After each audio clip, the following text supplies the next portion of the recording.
안녕하세요. 운명을 스토리텔링하는 남자입니다.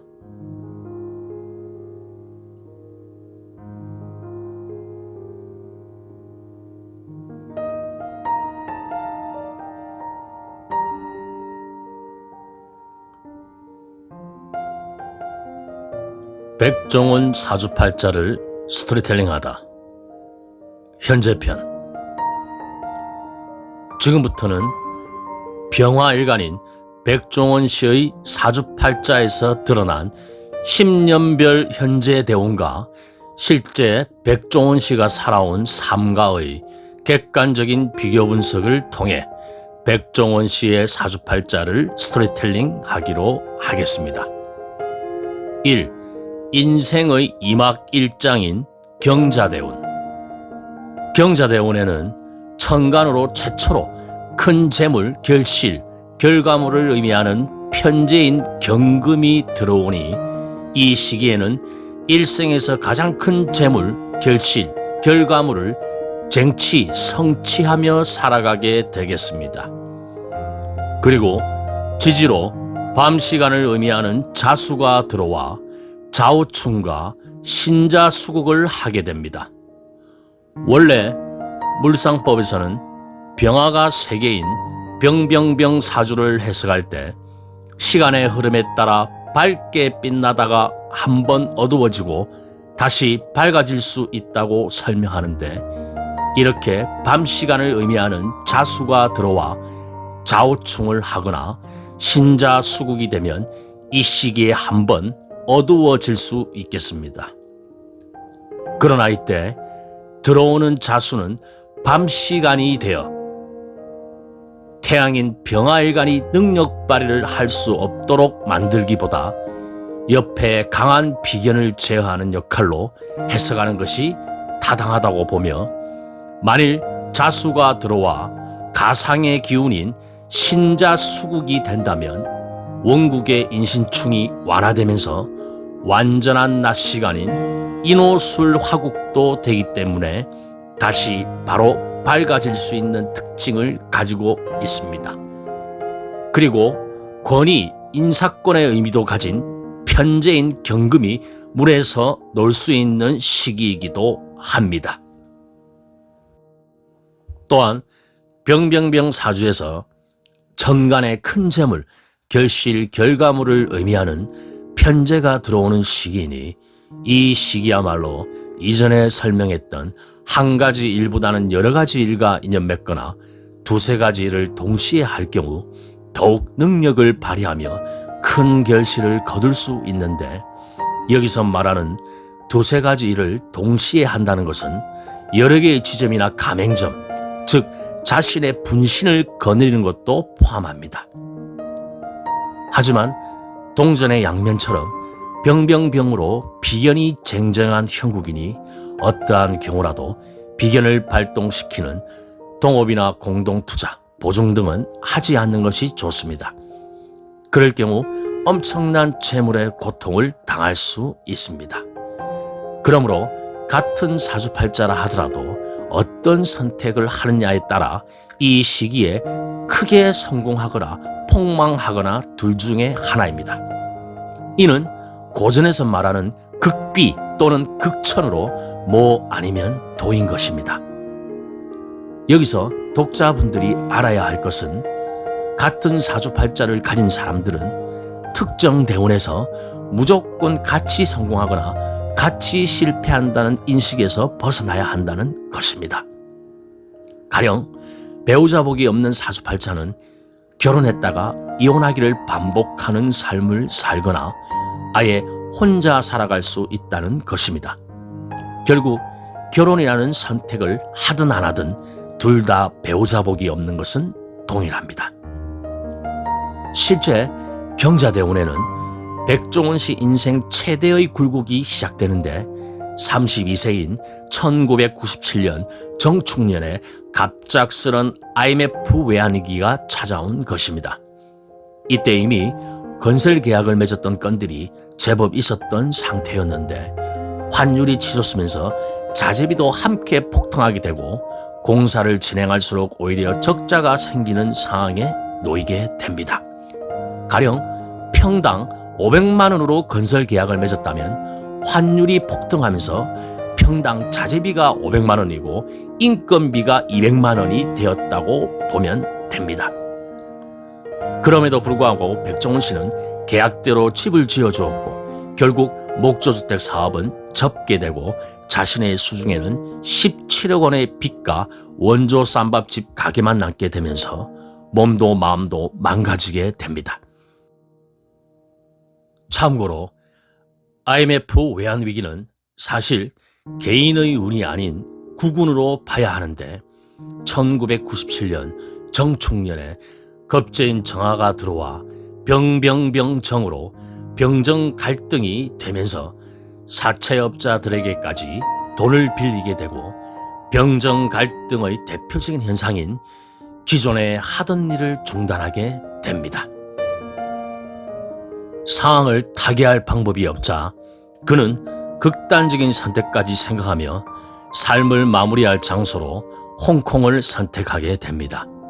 그러나 홍콩에 도착해서 여기저기 걸려있는 맛있는 음식들이 계속 눈에 들어오게 되고 일단 좀 먹고 봐야겠다는 생각으로 눈에 들어오는 식당에 들어가서 한 끼 두 끼 먹게 되면서 여러 사업 아이템이 떠오르게 됩니다. 결국 예정된 운명대로 백종원은 삶을 마무리하려 했던 마음을 고쳐먹고 다시 시작해보기로 결심하며 한국으로 돌아오게 됩니다. 그리고 채권자들을 모두 모아서 무릎을 꿇고 다시 기회를 준다면 식당을 해서 모두 갚겠다고 부탁했고 다행히 그의 마음이 통했는지 모든 채권자들이 기회를 주기로 결정하고 다시 망해가던 쌈밥집부터 직접 투입해서 혼신을 다해 되살리기 시작하게 됩니다. 여기서 필자는 일생에서 가장 큰 재물, 결실, 결과물을 쟁취, 성취하며 살아가게 되는 경자대원 초반에 17억 원의 빚이라는 재물의 고통이 들어온 것이 오히려 자신의 운명적인 직업인 음식 관련 사업을 다시 시작하게 만들고 일반 사람보다 더 큰 목표를 향해 달리게 만든 매개체로 작용하였다고 생각합니다. IMF 외환위기로 17억 원의 빚을 안게 된 1997년 바로 1년 뒤 33세인 1998년 즉 무인년에 토생금하는 식신이 강하게 들어오면서 인호화국으로 완전한 낙시간이 됩니다. 이때 힘든 시기에 뭘 해야 할지 모르겠다며 조언을 구하러 온 후배 한 명으로 인해 논현동의 주차장 하나를 임대하여 커다란 실내형 포장마차를 만들고 과거 잠원동 부근의 포장마차촌의 추억을 떠올리며 한신포차라 이름을 붙이게 됩니다. 이렇게 주차장 부지를 저녁에 활용하여 값싸게 먹을 수 있는 포장마차인 한신포차를 시작으로 쌈밥집과 포장마차를 오가며 새벽 4시에 일어나서 장을 본 뒤 오전 시간 동안 식자재를 준비하여 쌈밥집에 이어 포장마차까지 12시간 내내 꼬박 일하고 잠은 4시간만 자는 생활을 2년 가까이 지속했다고 합니다. 그리고 계속해서 37세인 2002년 임오년에 최초의 우삼겹에 여러 가지 쌈채소를 곁들인 한식 브랜드 봉가를 런칭, 39세인 2004년 갑신년에 해물떡찜 0410을 런칭하고 인생에서 최초로 SBS 해결 돈이 보인다라는 방송에 출연하면서 250억 밥재벌 사장이라는 타이틀로 등장해 쪽박집 주인들에게 무상으로 대박집의 비결을 전수하는 모습을 보여줍니다. 여기서 백종원 씨는 음식 사업으로 연 매출이 250억 원이다 라며 하루 매출이 얼만데 돈을 일일이 손으로 세다 보면 손에 물집이 잡힌다면서 대박집 사장의 면모를 보여 눈길을 끌었습니다. 계속해서 40세인 2005년 을유년에 새롭게 개발한 7분 돼지김치와 연탄 불고기를 함께 파는 새마을 식당과 드디어 인생에서 최초로 해외인 중국에 더본 차이나를 설립하게 되고 41세인 2006년 병술년에 백다방, 홍콩 반점 등 내놓는 아이템마다 대박을 치며 17억 원이나 하던 빚을 모조리 청산하게 됩니다. 결국 일생에서 가장 큰 재물, 결실, 결과물을 쟁취, 성취하며 살아가게 되겠다고 이야기했던 경자대운의 한 번의 큰 실패를 통해 새로운 창조를 시작하며 사실상 거의 모든 기반을 이루게 됩니다. 훗날 백종원 씨는 부모로부터 금전적인 도움을 받은 것은 거의 없었고 외식 사업가로서 자수성가할 수 있었던 비결은 저녁에 중식당을 5번까지 옮겨 다닌 일화를 가진 까다롭고 유별난 미식가인 아버지의 역량이었다고 설명합니다. 여기서 하나 주목할 것은 사주팔자 자체가 천간으로 비견이 쟁쟁하고 지지로는 편재인 신금이 인신충이라 한 번은 배우자 문제가 생길 가능성이 매우 큰데 그 대운이 바로 천간의 편재인 경금이 들어오면서 지지로 신자수국으로 편재인 신금이 사라질 수 있는 경자대운입니다. 만약 백종원 씨가 경자대운 이전에 일찍 결혼했다면 이 대운에서 배우자와의 관계에서 문제가 생길 가능성이 큰데 다행히 결혼을 하지 않고 오직 편재인 경금이 의미하는 큰 재물, 결실, 결과물만 쟁취, 성취하며 혼신을 다해 살았다는 것입니다. 2. 인생의 2막 2장인 신축대운. 신축대운에는 천간으로 정제인 신금이 들어와 세계의 병화와 병신합수를 하는 시기입니다. 이전 대운이 편재인 경금이 의미하는 큰 재물, 결실, 결과물만 쟁취, 성취하며 혼신을 다해 살았다면 이 시기는 세계의 병화가 병신합수를 하므로 밝은 태양이 어두워질 수 있는 시기입니다. 그리고 세계의 병화가 하나의 신금과 서로 합을 하려고 다투거나 쟁탈하는 현상도 일어날 수 있으니 비견의 발동도 조심해야 합니다. 이런 경우 박도사의 물상법으로 해석한다면 국내에서만 살아간다면 사업을 확대하거나 확장하지 않는 것이 좋으며 특히 신금이 세계의 병화와 병신합수를 하니 더욱 화가 필요해서 다른 병화를 끌어들일 수 있습니다. 그러므로 이 시기에도 동전의 양면처럼 병병병으로 비견이 쟁쟁한 형국이니 어떠한 경우라도 비견을 발동시키는 동업이나 공동투자, 보증 등은 하지 않는 것이 좋으며 동시에 부모 형제 핏줄과 경제적인 거래를 할 경우에도 재물이 흩어질 수 있으니 재물의 문제를 명백히 하는 것이 좋습니다. 그리고 정제신금이 진급 명예를 의미하는 병신합수의 물에서 노는 형국이므로 국내에서만 살아간다면 사업을 확대하거나 확장하기보다는 자신의 이름과 명예를 위해 살아가는 것이 좋으며 부모의 사업이나 가업을 물려받았다면 그저 물려받은 것만 잘 지키면 됩니다. 단 예외적으로 태양은 국가를 의미하므로 2, 3개국을 넘나들며 살아갈 수 있는 특징을 가지고 있는데 지구 반대편은 낮으로 보므로 해외에 가는 상황에는 재물이 있다고 해석을 합니다. 그러므로 해외와 인연 맺을 일이 없는 일반 사람이 백종원 씨의 사주팔자와 동일하게 태어났다면 사실 이 시기는 이전만큼 좋은 대운이 될 수가 없습니다. 또한 이전 대운처럼 이 시기 또한 천간에 재물이 들어오는 시기이니 한 가지 일보다는 여러 가지 일과 인연 맺거나 두세 가지 일을 동시에 할 수 있으며 부모의 사업이나 가업을 이어받을 수 있습니다. 그렇게 하면 비견을 끌어들여 발동시키지 않고 처리하는 방법이 되기 때문입니다. 여기서 말하는 두세 가지 일을 동시에 한다는 것은 여러 개의 지점이나 가맹점, 즉 자신의 분신을 거느리는 것도 포함합니다. 마지막으로 이번 신축대운에는 천간의 정제 신금이 지지로 축토라는 입을 끌고 오는 형국입니다. 박도사의 물상법에서는 사, 유, 축을 입으로 보는데 이러한 입이 사주원국에 있거나 대운에서 들어올 경우 말로서 능력을 발휘하거나 말을 할수록 능력을 발휘하며 살아갈 수 있다고 해석합니다.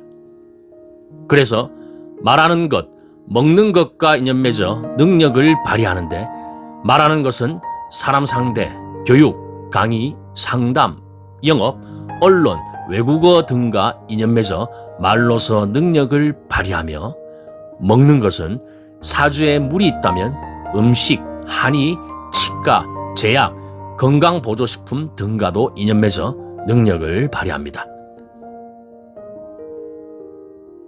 가령 필자가 상담한 사례 중에는 해외로 유학을 갔다 왔는데 외국어를 구사하는 능력이 매우 뛰어나 미래에 통역관, 외교관까지 가능한 사람도 있었습니다.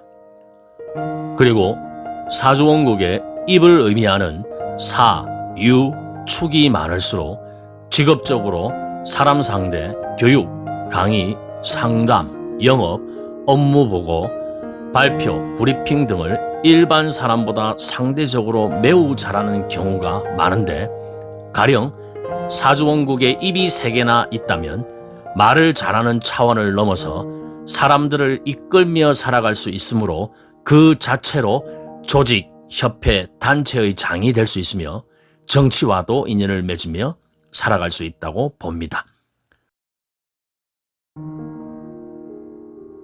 단 동전의 양면처럼 어떠한 상황에서든 말로서 자기 합리화를 잘하며 자칫 잘못하면 사자 소리를 들으며 살아갈 수도 있으니 각별히 유의하는 것이 좋은데 이전에 필자가 우스갯소리로 입이 3개 이상인 사람과 말싸움을 하게 되면 절대로 이길 수가 없다라고 얘기한 적이 있습니다.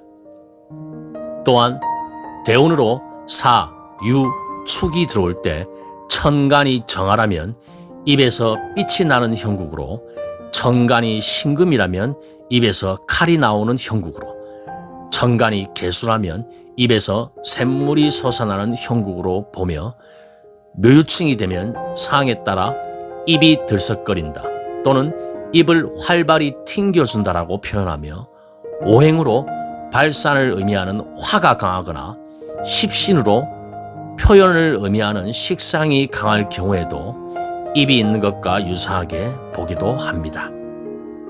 그리고 대운에서 입을 의미하는 사, 유, 축이 재물을 의미하는 재성과 함께 온다면 입에 재물이 있다 또는 말하는 것마다 재물이 된다라고 해석하며 명의를 의미하는 관성과 함께 온다면 입에 명의가 있다 또는 말하는 것마다 명예가 된다라고 해석하는데 신강한 사주일수록 적중률이 높으니 참고하기 바랍니다.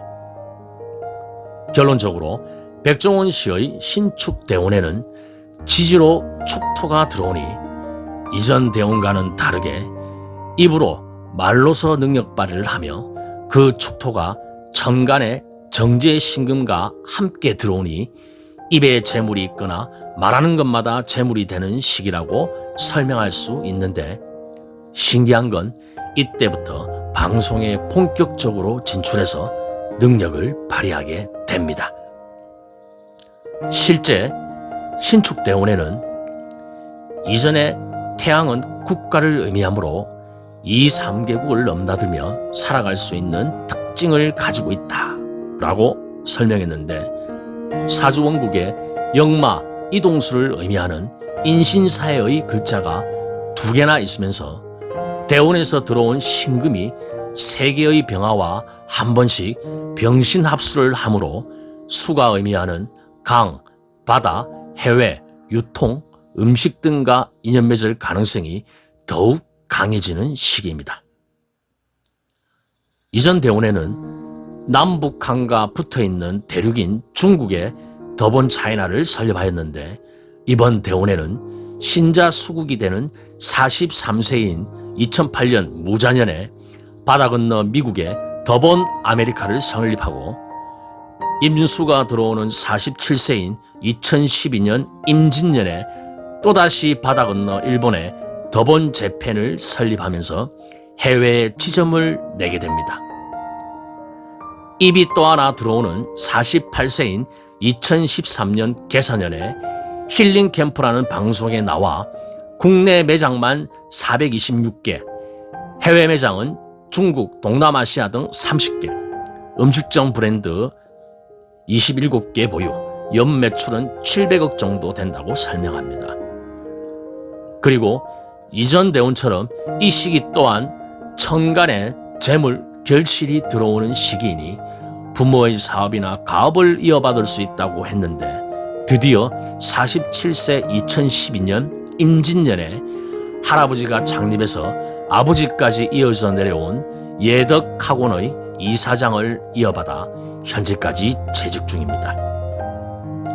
여기서 신축대운의 조상, 부모 자리를 의미하는 연의 비견, 병화가 병신합수로 사라지는 것도 아버지가 물러나고 자신이 가업을 이어받는 것으로 해석할 수 있으며 대운 10년 중 천간으로 명예 또는 감투를 의미하는 편간 임수가 들어와 병화가 그 임수에 아름답게 뜨는 형국이 되는 임진년에 이사장이 된 것도 우연이 아니라고 할 수 있겠습니다.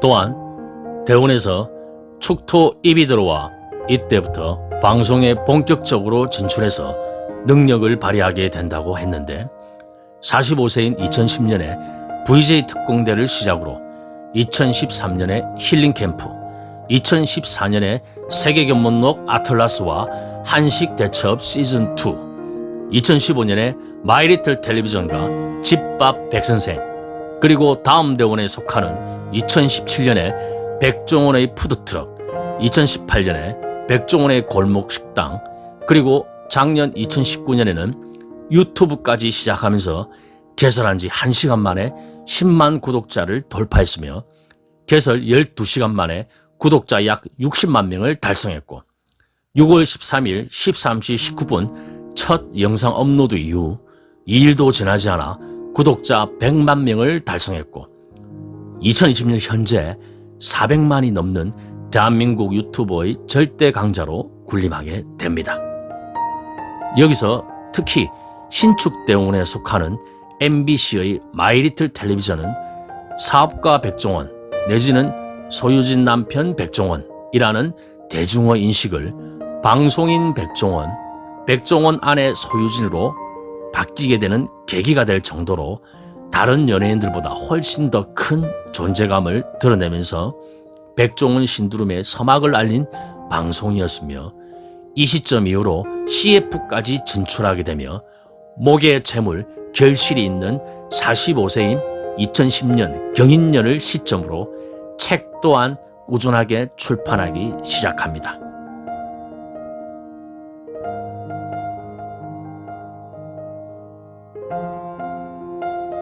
마지막으로 경금 편제가 들어오는 경자대운에는 오직 사업의 결실에만 몰두한 시기였는데 신금 정제와 합을 하는 신축대운에 속하는 2013년 1월 19일에 드디어 배우 소희진 씨와 결혼을 하게 됩니다. 결국 신축대운에는 바다 건너 미국, 일본까지 진출해서 여러 개의 지점을 만들게 되고 집안의 학교 법인을 물려받게 되고 사랑하는 여자와 결혼까지 하게 되고 방송, 연예, 출판에도 왕성하게 활동하게 되는 등 경자대운의 결실과 다르게 새롭고 다양한 결실을 맺게 됩니다.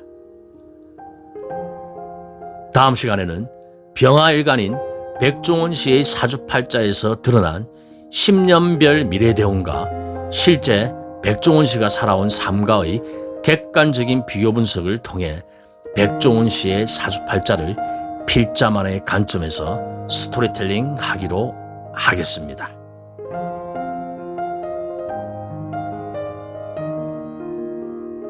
감사합니다.